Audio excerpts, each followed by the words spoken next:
Hi there, my name is Brian Deegan. I'm one of the co-founders and I'm the CEO of Companion Labs. What I wanted to do is take you through a quick video case study to show you how we use performance grading, predictive budget recommendations, and automated bid testing to significantly improve the performance of our sister company, Human Unlimited's Facebook advertising from November 26th through December 17th. Now, the reason why this date was selected is because November 26th is the start of Cyber Week, and then December 17th was the last day they could do promotional shipping and still get it there by Christmas. Now, if you're like me, I like to see the ad behind the video case study. And so you can see here, it's a pretty simple image ad. And then when somebody would click through, they would get a pretty typical e-commerce experience powered by Shopify. Now, I do want to point out that although this video case study is focused on e-commerce, that Companion Labs works just as well for any lead-based campaigns or campaigns that are driving towards app installs. Now, you can see that over this period of time, $28,000 was spent across three types of campaigns. The first type is what we're going to be focusing on a lot in this case study, and it's the prospecting campaign. Now, this can also be referred to as cold traffic, and what it just means is that it's going after new customers, people that have never been to the website before, they've never made a purchase, they're completely new people. And so you can see that the cost per sale for this campaign was $18.84 and the return on ad spend was $1.87. The next type of campaign was the remarketing campaign. So this was targeting existing website visitors, people that have been to the website in the past but have not bought, and as expected, because they're more engaged, the cost per sale was less, so it was $9.59, and the return on ad spend was better. It was $3.87. The last type of campaign was the customer campaign. So as expected, this was going to customers, and these are people that have bought in the past, and the return on ad spend and the cost per purchase were better. The cost per sale was $4.92. The return on ad spend was $7.52. If you're using Companion Labs or you're thinking about using Companion Labs, I want to reiterate this point.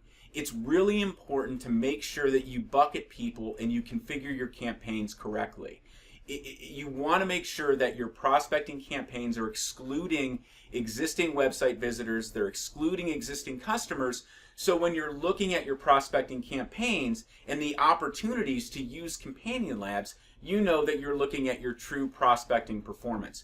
So if we click into that campaign, you can see that it actually started off with an automatic ad set, and the reason it says all is because it was targeting all women 24 or older in the US, so very broad targeting.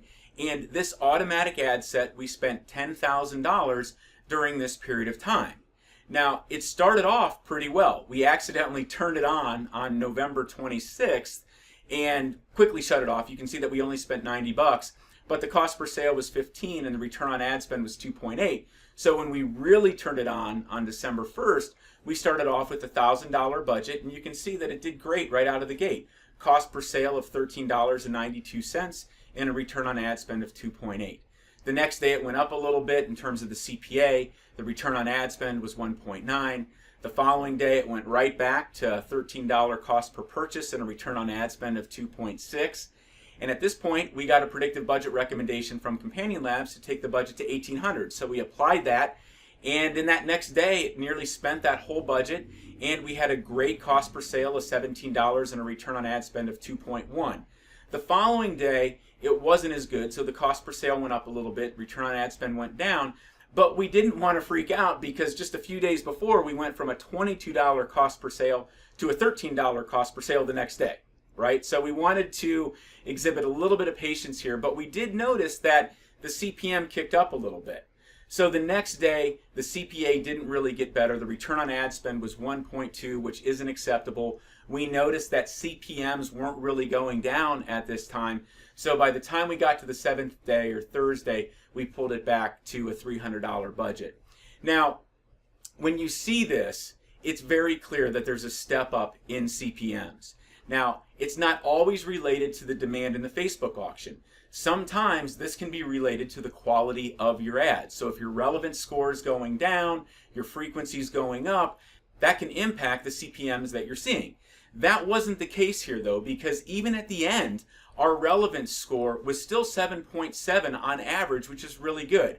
So I put this report together in Facebook ads reporting to really illustrate this. So you can see days 1 through 4, on average, that CPM was about $7.50 for 1,000 ads. On days 5 through 7, it clearly went up. On day 7, the average CPM was $11. So during this time, though, our click-through rate and our conversion rate were great. The click-through rate was consistent the whole time. The conversion rate was double-digit nearly the whole time. So it's not like the cost per sale or the return on ad spend was being impacted by the quality of traffic. It really was being impacted by the rise in the cost of ads, or the CPM. That's what was causing the degradation in the return on ad spend. So when you see this, it is a perfect opportunity to pull out that bid test arrow, which is exactly what we did on December 7th. So we kicked off 3. 1 used the standard bid range. The second, we incremented the bid range up 50%. And then the third, we decreased the bid range down 50%. This kicked off 39 manual bid ad sets, which then we used performance grading and predictive budget recommendations to identify the optimal bid levels and to scale them up. So if we look at December 7th through December 17th, you can see the results, and they're pretty dramatic. So for those 39 ad sets, we spent $6,000. We had a cost per sale of $17 and a return on ad spend of 2. So we turned it around very quickly. If I only select those ad sets where we applied predictive budget recommendations, you can see that of that $6,000, $5,000 of it was spent on those ad sets that had a cost per sale of $15 and a return on ad spend of 2.24. So very dramatic results. And you might be wondering to yourself, well, what happened with that automatic ad set, right? Well, we did still run it during this period of time. We spent $2,500, but you can see the cost per sale was $21. The return on ad spend was 1.4. That step up in CPMs never really went down. We turned this off a little bit, we turned it back on, but the situation never really changed. So one of the things that's really important to note is that this didn't require a lot of work. Literally, the word bid test had to be typed 3 times, and then Companion Labs automatically shut off the poor performing bid levels, and then as predictive budget recommendations came through, we just had to apply them with a single click. So not a lot of work. Companion Labs does the work for you, and it takes the guesswork out of, in this case, manual bidding. So if you're interested in improving the performance of your Facebook advertising, you want to start advertising smarter in a very automated way, it's very easy to get started. Just go to companionlabs.com, sign up for a free 7-day trial, no credit cards required, it's a piece of cake. Then head over to help.companionlabs.com. We have great getting started videos for you to review, and we also put together getting started handbooks for both the new and experienced Facebook advertisers. So take 10 minutes and review the one that's right for you. And then after your trial, you can continue to advertise smarter for literally just a few dollars a day. If you have any questions whatsoever, feel free to DM us on Facebook. You can ask questions below. We'll come in and answer them right in the comments. And you can also initiate a chat session on our website at any time. Again, thanks for taking the time to watch this video case study. We look forward to hearing from you, and we want to help you advertise smarter today. Thanks.